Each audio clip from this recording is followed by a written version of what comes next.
சென்னையில் கட்டிடம் இடிக்கும் போது விபத்தானது ஏற்பட்டிருக்கிறது. கட்டிடம் உடைந்து விழுந்ததில் 2 பேர் பரிதாபமாக உயிரிழந்திருக்கிறார்கள். விவரங்களோடு இணைகிறார் நமது செய்தியாளர் சாலமன். வணக்கம் சாலமன். இந்த விபத்தில் வேறு யாருக்கேனும் காயங்கள் ஏற்பட்டிருக்கிறதா? விபத்துக்கான காரணம், முழு விவரங்கள். வெட்டுமாங்கடியில ஒரு கிரானைட் நிறுவனமானது செயல்பட்டு வந்தது. குறிப்பாக அந்த கிரானைட் நிறுவனமானது கடந்த சில மாதங்களாக செயல்படாமல் இருந்த நிலையில அதனுடைய கட்டிடத்தை இடிக்கும் பணியானது கடந்த சில வாரங்களாக நடைபெற்று வருகிறது.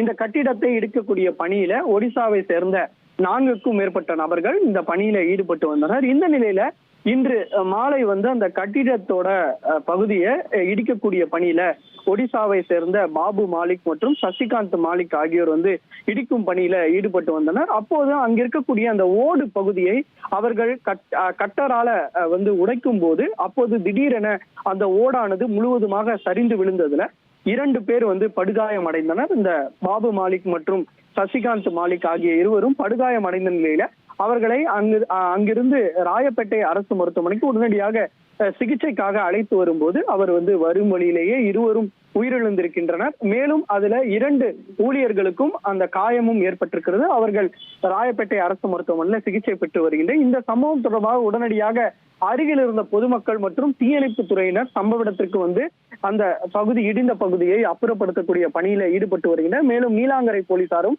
இந்த சம்பவம் தொடர்பாக வழக்கு பதிவு செய்து முதற்கட்ட விசாரணையை நடத்தி வருகின்றனர்.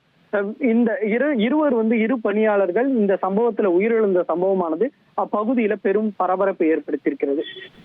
உங்கள் விவரங்களுக்கு நன்றி சாலமன். இனி செல்லும் இடமெல்லாம் செய்தி. தந்தை டிவியின் வாட்ஸ்அப் சேனலை ஃபாலோ பண்ணினா செல்லருக்கும் இடமெல்லாம் செய்தி. இதோ QR கோட் இப்பவே ஸ்கேன் பண்ணுங்க, ஃபாலோ பண்ணுங்க.